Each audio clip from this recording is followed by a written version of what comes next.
Oh yeah, it's all coming together. Completing a major part of a larger project always gets me fired up for the remainder.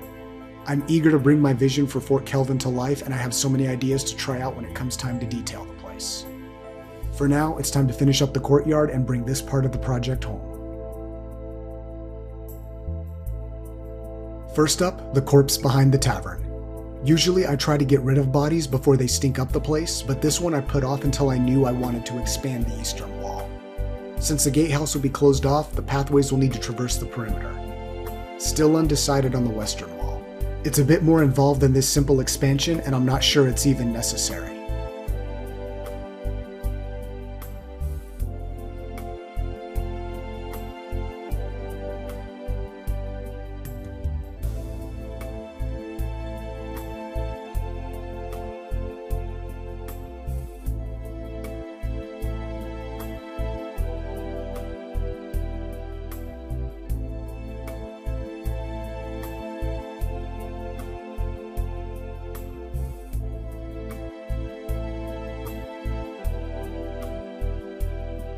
Next up, swapping out the city wall blocks.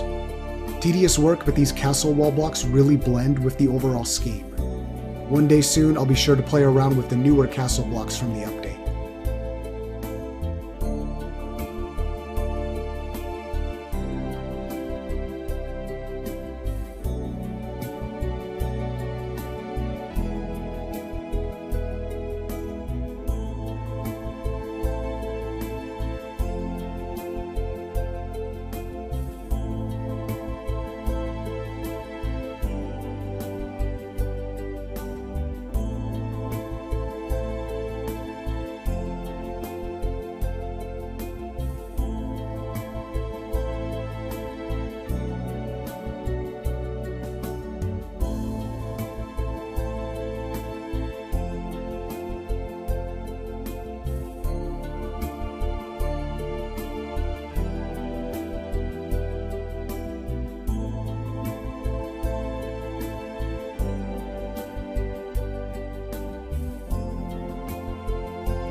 I considered going with the same tunnel and arch design for the inner gate as the main gate. However, since this archway already had walls, I plan on tinkering with column designs later. To save on stone, I used coffin lids to get the upper arch effect that blends into the sides. Did not catch my mistake until towards the end. These arches do not protrude as much as the main gate, thus it was impossible to cover the exposed sections. I ended up using blocks, but the design came out good.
The first pathways felt too linear and rigid. I wanted branching paths, something with a bit more of a natural feel to them. Roadblocks were not an option. Since they count as terrain, there is an obvious seam where structure blocks meet terrain blocks. I went with polished granite for the pathways bordered by regular stone. Also, can someone explain to me why polished granite has a floor pattern one would expect for regular granite? Why do the granite blocks have the ornate floor pattern?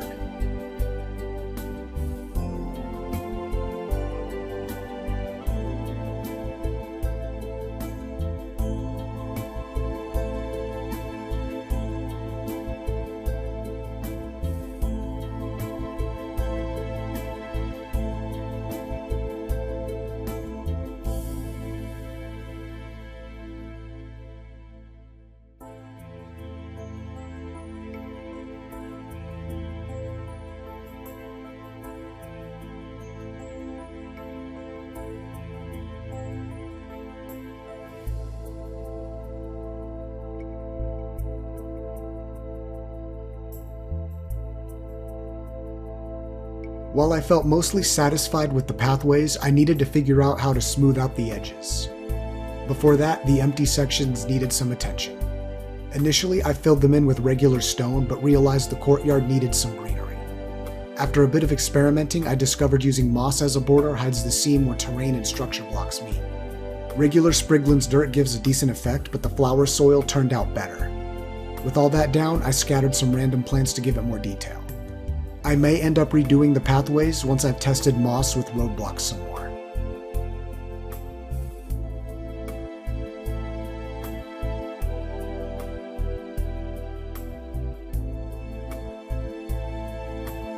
Fancy stone fences and posts were used to hide the blocky edges for the pathways.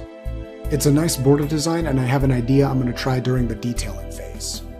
I want to test out adding some curvature to sections that are still a bit too linear.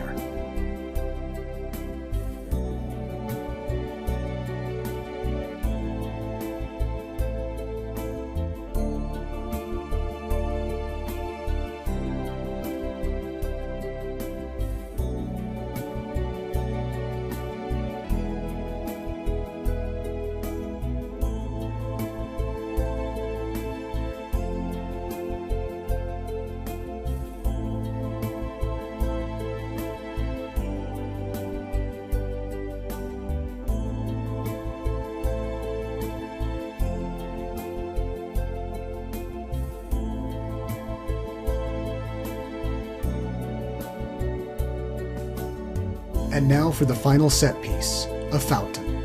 The initial plan was to have the fountain connected to the wall, but since there was enough space for a larger base, well, why not? Polished stone and obsidian make a good combination for the basin.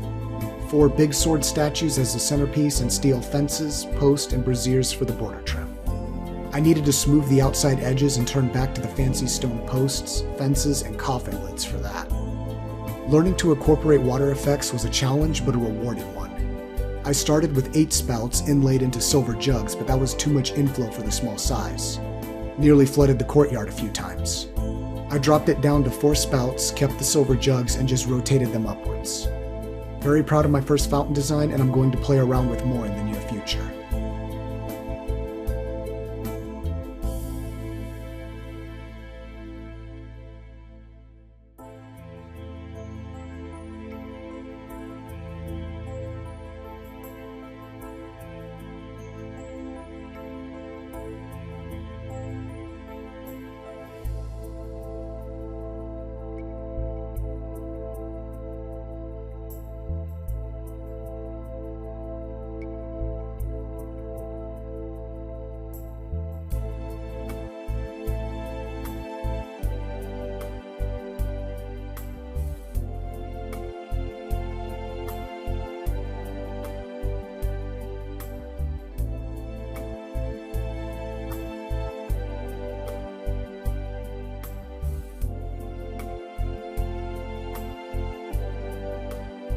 Bit by bit, it's all coming together.